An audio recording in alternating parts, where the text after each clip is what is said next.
¿Qué onda, perros del mal? Espero que se encuentren bien. Bueno, esto es Emociones que Matan, parte uno, capítulo uno. Sí, ¿no? Pues bueno, espero que les... Ay, perdón. Espero que les guste. Empezamos oficialmente con la parte uno. Diagnóstico. Entienda las emociones dañinas. Bueno, capítulo uno. Lo que siente usted emocionalmente se convierte en lo que siente usted físicamente. Ok. Una amiga mía que goza de buena salud, debo aclarar, me dijo una vez: cuando mi esposo me abandonó, sentí que se me rompía el corazón. De veras había hecho mis votos matrimoniales con toda intención y estaba dispuesta a pasar por todo: salud y enfermedad, riqueza y pobreza, todo lo que sucediera. Jamás se me ocurrió que llegaría a estar tan mal, pobre y con un esposo emocionalmente enfermo. Y todo esto en los primeros 2 años de nuestro matrimonio. Mi amiga continuó. Poco después de que Todd se fuera, mi amiga Ellen vino y me dijo algo que me pareció raro. Dijo: cuida tu salud, Jess. Haz todo lo que corresponda. No te enfermes. Otras personas habían venido a decirme que necesitaba terapia, que necesitaba orar más, reír más, salir con amigos, unirme a tal o cual club, o hacer diversas cosas para recuperarme del golpe. Ellen, sin embargo, me habló de mi salud física, y esto me sorprendió. Le pregunté: ¿qué quieres decir? Sé que mental y emocionalmente estás haciendo lo correcto, pero sigue haciendo el ejercicio, descansando lo suficiente y comiendo bien. Debes recuperar fuerza y energía, me dijo. Debo admitir que tenía razón. En las semanas siguientes al divorcio encontré que dormía mucho, más de lo habitual, y quizá más de lo necesario. No parecía tener la misma fuerza o energía que había tenido hasta hacía unos pocos meses. Entonces insistí: ¿por qué me dices esto? Jess, he visto que mucha gente enferma después de divorciarse, dijo. Yo sabía que Ellen era enfermera y le pregunté: ¿las ves en el hospital o en la funeraria? Conozco al menos 2 docenas de personas que contrajeron enfermedades muy graves entre 2 y 5 años después de sus divorcios, y al menos 9 de ellas han fallecido. Mi amiga Jess entonces agregó: esto me llamó la atención. Ese día decidí que haría todo lo que estuviera a mi alcance para dejar de llorar mi pena y comenzar a construir fuerza y energía. Inicié un programa serio de ejercicios, dieta sana y descanso, y también busqué divertirme con amigos. También inicié un serio programa de renovación espiritual. Me mantuve sana. De hecho, me puse más fuerte y con más energía y productividad de la que tenía antes de casarme. Jess expresó con palabras lo que muchos médicos saben por intuición. A lo largo de los años, los médicos vemos con frecuencia que hay pacientes que pasan por experiencias emocionalmente devastadoras, como el divorcio, la bancarrota o la muerte de un hijo. Y luego vemos que sufren ataques cardíacos, cáncer, enfermedades autoinmunes u otras dolencias severamente incapacitantes. Como médicos, sin embargo, la mayoría de nosotros recibió un entrenamiento que nos hace separar las emociones de la enfermedad física. Nuestro entrenamiento nos enseña que las emociones son, emocionales. Las enfermedades son estrictamente físicas. Sin embargo, cada vez más vemos que el cuerpo no diferencia entre el estrés que causan los factores físicos y las emocionales. El estrés es estrés, y las consecuencias de demasiado estrés sin canalizar o tratar son las mismas, independientemente de los factores que lo ayudaron a formarse. ¿Cómo ha sido su día de ayer? Hace poco le pedí a un paciente: describa lo que vivió ayer. No me diga solamente qué es lo que hizo, sino quién dijo o quién hizo o le hizo qué cosa. Ben sufría de migrañas crónicas, aunque la razón principal por la que había venido a verme era que le habían dicho recientemente que tenía factores de riesgo cardiovascular muy importantes. Su médico de cabecera le había dicho que era un infarto esperando el momento. Lo que sigue es un resumen de lo que Ben me contó. Al ir al trabajo, había estado atorado en el tráfico, lo cual hizo que llegara tarde a una reunión importante, aunque había salido de casa más temprano que otros días. También al volver a casa había estado atorado en el tráfico. Su esposa se molestó cuando llegó porque la comida se había enfriado. En el auto había estado escuchando a un DJ en la radio que conducía un programa para personas que parecían especialmente molestas o propensas a discutir. Abrió el correo y encontró un aviso de falta de fondos en la cuenta de su hija universitaria y 2 facturas vencidas de la tarjeta de crédito que creía haber pagado. Su hijo adolescente llegó a casa enojado y protestando. Finalmente Ben se dio cuenta de que una vez más había faltado a su juego de béisbol, aunque le había prometido que allí estaría. Su hijo había acertado un home run, pero no parecía ansioso por contarle sobre ello.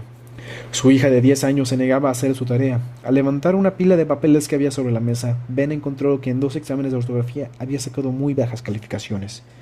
Un empleado se había equivocado al darle el vuelto por una compra y se negaba a admitir su error. Había estado en la fila para 10 unidades o menos durante 15 minutos porque la caja registradora se había roto. Todas las otras filas eran más largas todavía. Su esposa estaba agotada luego de un día de problemas con el auto, un desagradable encuentro con el entrenador de fútbol de su hija y una pila de ropa para lavar que debía estar lista para que al día siguiente su hijo tuviera el uniforme limpio. Había encendido la TV para relajarse, pero las noticias hablaban de un asesino en serie en su ciudad, del arresto de un político corrupto en su localidad y de otra pérdida en Wall Street que significaría un impacto negativo en su fondo de retiro. El niñito del vecino parecía no poder practicar el saxofón sin chillidos, y no había forma de volver a discutir con el padre del chico, que se negaba a cerrar la ventana.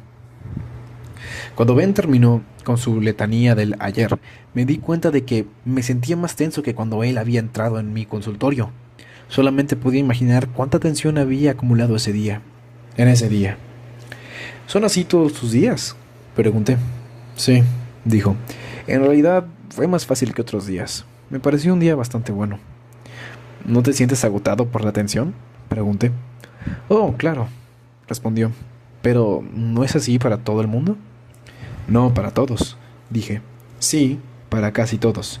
El objetivo aquí es ayudarte a no ser como todos. Desafortunadamente, Ben es la norma en nuestra cultura. Según el Instituto Norteamericano de Estrés, entre el 75 y el 90% de todas las visitas a médicos clínicos son por desórdenes relacionados con el estrés. Sin embargo, el tratamiento por el estrés es por lo general muy superficial, en términos médicos. Arranquemos la maleza de raíz. La mayoría de nosotros hemos cortado el césped alguna vez un sábado por la mañana y aprendimos que de nada sirve arrancarle la cabeza a los dientes del león o en las malezas. Esto solamente parece asegurar que pronto volverán a crecer y con más fuerza. Cuando se trata de ciertos síntomas físicos, a menudo solamente les cortamos la cabeza. Hacemos lo que podemos para librarnos del dolor o malestar estomacal. El problema vuelve. Tomamos nuevamente las píldoras, el líquido o polvo, el problema vuelve otra vez y volvemos a tomar la medicación. Y así seguimos semana a semana, mes tras mes, año tras año. Es lo que hace la mayoría de las personas. La primera manifestación de estrés suele ser el dolor de cabeza por tensión, los problemas digestivos, estómago, intestino, etc. o erupción cutánea. Todas estas dolencias, claro está, agregan más estrés. Si no tratamos el estrés inicial, la raíz, estos síntomas pueden volverse crónicos y pueden aparecer síntomas nuevos y muscular, especialmente en la espalda y las piernas. Letargo generalizado o sensación de agotamiento, lentitud para pensar, falta de ambición y energía. Nuestra respuesta general parece ser la de tragar más píldoras, intentar con una dieta diferente, hacer ejercicio por unos días y luego abandonar, y retarnos no solo porque estamos fuera de estado y con mala salud, sino por nuestra incapacidad por seguir un programa de buena salud. Todo el tiempo agregamos una capa más de factores estresantes a la mezcla existente. Si seguimos ignorando el estrés que está en la raíz, los síntomas pueden convertirse en una enfermedad declarada, del tipo que requiere cirugía, quimioterapia y radioterapia, medicación muy fuerte y de otros protocolos de tratamiento muy serios. Cada uno de estos tratamientos, claro está, producen todavía más estrés. Eso es lo que causa el diagnóstico de una enfermedad que pone en riesgo o transforma nuestra vida para peor. Estrés, más estrés, y todo el tiempo el cuerpo no diferencia qué es lo que causó el primer estrés. Esas pequeñas discusiones y peleitas que llevan a un desacuerdo mayor en el matrimonio, la inhalación constante de químicos tóxicos en la fábrica, las frecuentes pesadillas de experiencias de abuso en la infancia, la inhalación o ingestión de sustancias cancerígenas a lo largo del tiempo, los sentimientos de frustración casi constantes ante la incapacidad o estupidez de casi todos los que encontramos en la vida, las décadas de comer carne cargada de químicos y grasas hidrogenadas, los recuerdos de accidentes horribles o escenas de guerra, la incapacidad de poder adelantarse a las fechas de entrega en un calendario recargado en el trabajo. No, el cuerpo no conoce, ni le importa qué es lo que causó el estrés.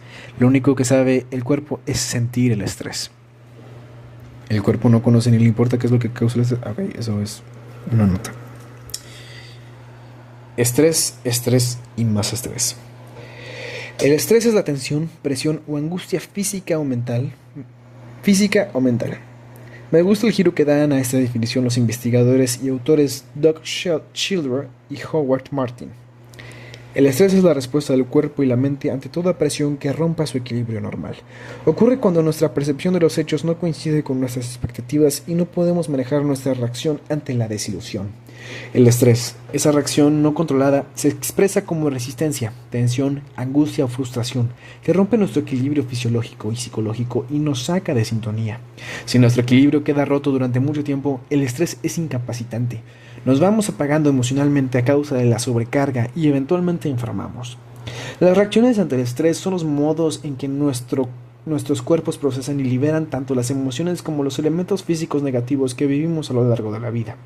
El Dr. Candace Pert, pionero en la investigación del estrés, dijo: al comenzar mi trabajo partí de la suposición de que las emociones estaban en la cabeza o el cerebro. Hoy diría que más bien están en el cuerpo. Nadie vive una emoción nada más que en su corazón o en su mente. En cambio, la persona vive la emoción como reacciones químicas en el cuerpo y el cerebro. Estas reacciones químicas ocurren tanto a nivel de los órganos, estómago, corazón, grandes músculos y demás, como a nivel celular. El vínculo científico se hace más fuerte. A lo largo de los años, los estudios científicos que relacionan las emociones con las enfermedades han producido gran cantidad de estudios, y todos apuntan a la conclusión de que lo que sentimos como emoción luego da como resultado lo que sentimos físicamente. Permítame compartir con usted algunos puntos sobresalientes en la investigación de los últimos 15 años. En un estudio de 10 años, las personas que no podían controlar su estrés emocional demostraron tener una tasa de fallecimiento un 40% más elevada que quienes no estaban estresados. Un estudio de la Facultad de Medicina de Harvard sobre 1.623 sobrevivientes a ataques cardíacos concluyó que la ira causada por conflictos emocionales dobla el riesgo de ataques cardíacos subsiguientes en comparación con quienes se mantienen calmos. La Facultad de Salud Pública de Harvard llevó a cabo un estudio de 20 años con más de 1.700 hombres mayores. Descubrieron que los hombres que se preocupaban por la condición social, la salud y las finanzas personales tenían un riesgo considerablemente mayor de sufrir enfermedades coronarias. Un estudio realizado a 202 mujeres profesionales encontró que la tensión entre el compromiso profesional y personal hacia el cónyuge, los hijos y los amigos era un factor asociado con la enfermedad cardíaca en las mujeres. Un estudio internacional sobre 2.829 personas entre los 55 y los 85 años de edad encontró que las personas que reportaban tener mayores niveles de dominio, sentimientos de control sobre los eventos de la vida, presentaban un riesgo de muerte 60% más bajo que quienes se sentían relativamente incapaces ante los desafíos de la vida. Un estudio sobre enfermedades cardíacas en la clínica Mayo encontró que el estrés psicológico era el más potente anunciante del evento cardíaco en el futuro, incluyendo la muerte, el infarto y el paro de origen cardíaco. ¿Cómo? Entonces, es que la emoción produce una manifestación física. Ahora lo veremos. Y pues bueno, eso fue el capítulo 1. Espero que les haya gustado. A mí sí me gustó. Pues bueno, ahorita en el siguiente capítulo vamos a ver